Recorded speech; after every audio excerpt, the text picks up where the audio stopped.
Another adventure on the property begins. You ready for this? Okay, because I'm not. But this, as we mentioned before, we've showed y'all on our other video, the dirt area that I'm standing in that's in front of our house is our septic tank and our septic drain field. It was cleared obviously to install the septic tank, and then it's got a draining system that extends about 65 feet. It's like 30 by 65 feet, so maybe, I don't know, like roughly 2,000 square feet worth of land right here. This space alone is probably as big as like our whole entire lot in places that we've lived before. So, you know, it's big, and right now it's dirt. So we're trying to figure out what we're going to plant on top of it. You really want to think, you know, long and hard if you are looking to plant something in your septic field about what you're going to do. So after going down, you know, Jeremy was kind of tracking this. I wasn't really paying that much attention, to be honest. I thought it was something that we would mess with in the springtime.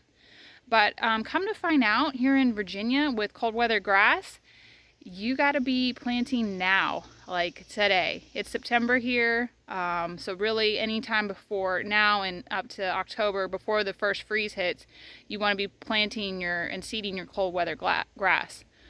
So that took me into a whole tailspin of YouTubing and researching and reading of, you know, what to do, because with our contract with the builder, you know, he's doing final grading and seeding, but that won't be till the springtime.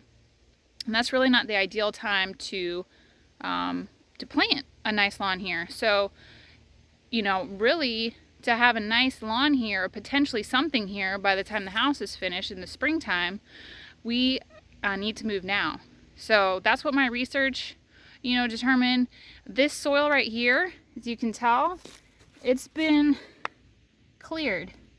So the soil here is really clay and sandy.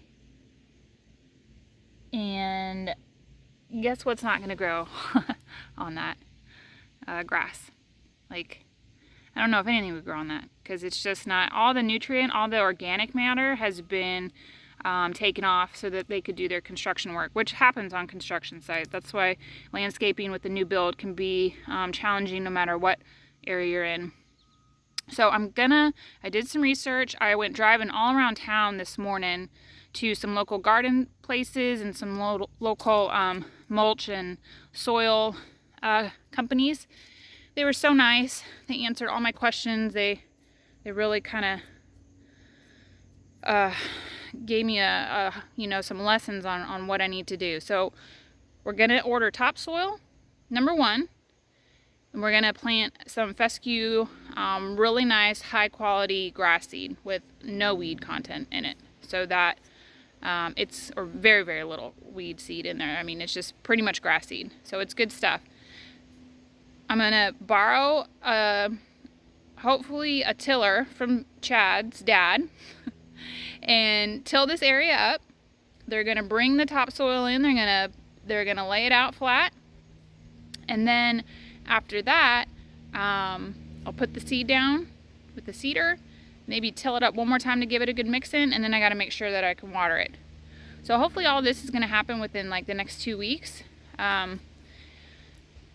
And we might actually have some grass growing. And apparently it's supposed to be pretty, and it even stays green through the winter. So that's where we're at with this. I will, keep making videos throughout this process as we go along with it. Hopefully my DIY half an acre lawn that I'm doing will turn out. I don't know. I've never done this before. I've only maintained lawns, which I'm okay at, but not great. So I don't know. If we can get something down that's not dirt, I'll be happy.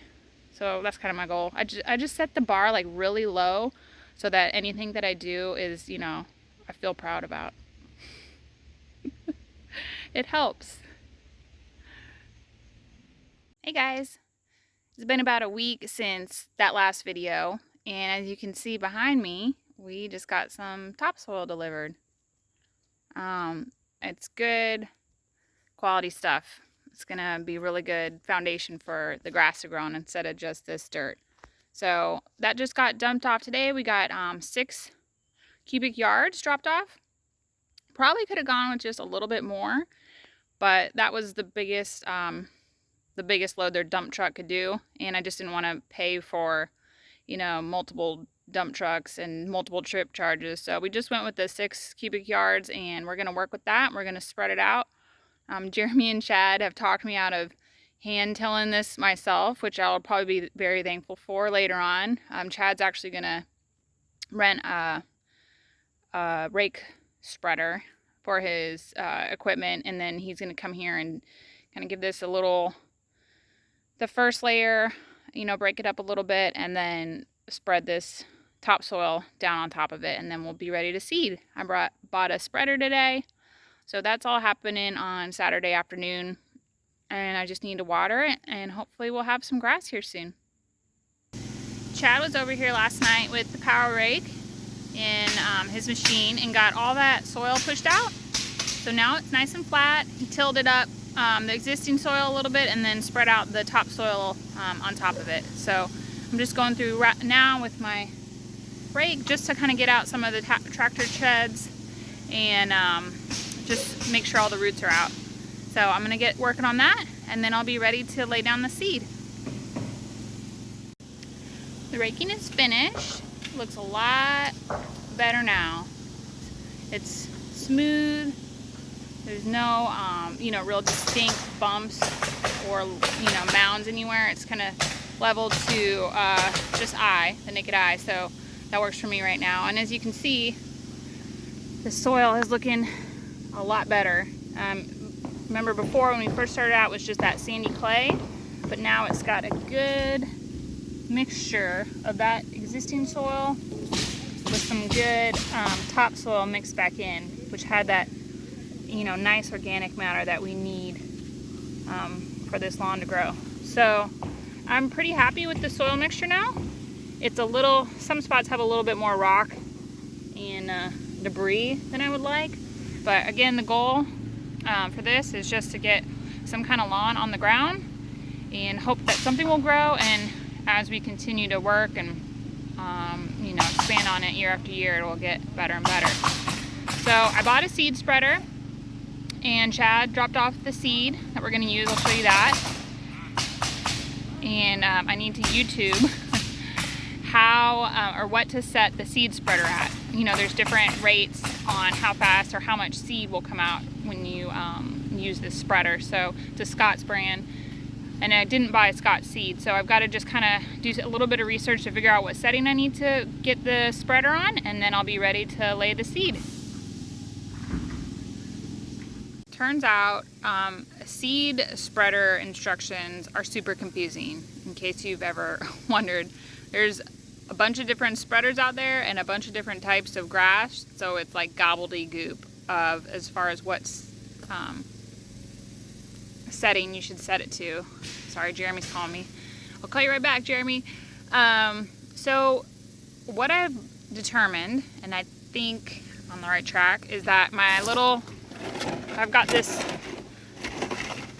Scott's, it's going to be backwards on the camera, but it's a Scott's Turf Builder Edge Guard Mini. Nice little spreader. And this is the seed that I picked out from the local garden store. It's a top choice. Again, it's going to be, let me flip the camera around. Hold on. That'll be easy. Alright, there we go. Top choice tall fescue blend. So I stopped at a couple local garden stores. They were all super helpful. But really what you're looking for, especially if you're planting a new lawn or even overseeding, is what I've learned is that the quality of the seed obviously really matters. So this one is 99.9% weed free. That means when you plant this stuff, you're not going to have half grass and half weeds. So the more money that you spend on your seed up front, I think what I'm hoping for is going to produce a nicer lawn, less weeds. You can save some money, about half the cost of buying, a contractor's blend of seed, which is probably what was going to be put down here if I hadn't or Jeremy and I hadn't really given any thoughts. You know, like 50% grass and then 50% like quick going, like wheat, straw grass type stuff that just pops up and holds it in the dirt. So we made, you know, paid a little bit more for the seed, but I think it's good quality stuff, and I'm ready to get it in the spreader now. And based on what I've just kind of learned, just Googling and watching a few videos, this brand of seed does not obviously have instructions for the Scott spreader. But what I did was I figured that I looked up Scott's variety of the tall fescue, because I figured that their blend of the fescue would correlate to this blend of fescue grass. So I'm going to assume that their seed blend would have the same instructions as this seed that I have here, because fescue has, from what I understand, a pretty substantial root system, so you don't want to overseed and overcrowd it. So I'm going to use their instructions for the fescue blend and apply it with this brand that I have here. So that looks like it's going to be a 12 setting on this broadcast spreader. So I'm going to load it up, and I'm going to start walking on the area and get some seed down. Since that last clip, it's been about over 2 weeks since I put down the seed in the yard using the spreader. I've been watering it twice a day, except, you know, when it rains, but keeping the soil nice and moist. Been going out there, talking to it, singing to it, telling it to grow up nice and tall. And remember, my goal was to just get something on the ground. You know, I was going to be happy. I set the expectation real low, and I'm going to show you now what we're working with.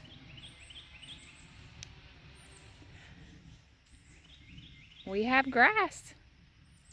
Look at that. Oh, and a house now. But look at that. I know it's a little patchy. It's still kind of coming in, but it's definitely sprouted.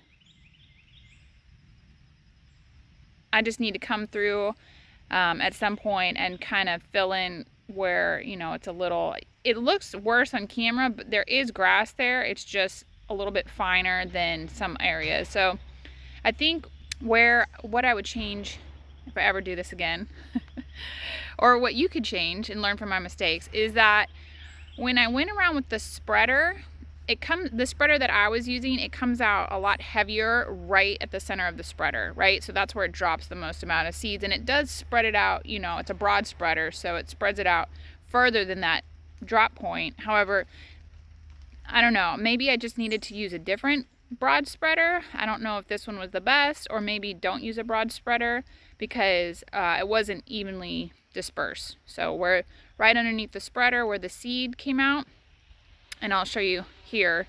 You can kind of see what I'm talking about. You can see the lines of where the real heavy seed came out. So I guess learning from my mistakes, don't keep your when you're walking along with the spreader, don't go as far out as I did. You kind of need to double back over pretty close to where you know, your main drop point was from the spreader, to make sure that you're really getting that even coverage. To me, I know it said, you know, don't overseed your lawn, but the bag of seed that I bought was supposed to cover 5,000 square feet. And this was just shy of 2,000 square feet, this patch of grass. So, you know, we should have been more than fine with using half a bag and had enough coverage. However, I've gone through, when I seeded, I used a little bit more than half the bag with the setter spreading and walking the thing. So I was worried that I was maybe overseeding, but to be honest, especially in some of these spots, it probably could have just handled a little bit more. So yeah, learning from my mistake, just try to get the most even coverage that you can with whatever means you're using to spread the seeds, whether it's a spreader or a tractor, or you're hand spreading it in a smaller space. Just make sure that what you're looking at is you can visually see the seeds. Make sure it looks even. So that's where I went a little awry, but overall I'm happy. I think we'll let it kind of do its thing here for a couple weeks, maybe come back and try to put down a little bit more seed in some of these patchy spots. And then, you know, this grass also grows well in the early spring, in the cooler temperatures of the spring. So we can always come back and seed a little bit more then. But I think we've got a great base going. I think this is going to be a wonderful lawn for the boys and us to enjoy. I wish you guys could feel this grass. I mean, it's like baby grass. It's so soft. Like, you know how babies are so soft and cuddly? I mean, this grass is just like, it's like butter. I can't even describe it. It's like the softest thing I think I've ever, I mean, probably not ever touched, but it's nice. It's gonna be a nice lawn. So good luck if you're attempting to get a lawn going. You can do it. I did it. I've never done this before in my life, but just, you know, YouTube it, you know, take tips from my video, but obviously there's much more experienced people out there. So just YouTube it and have some confidence and just go for it. You got this. Good luck. We'll talk to you next time. Thanks for watching.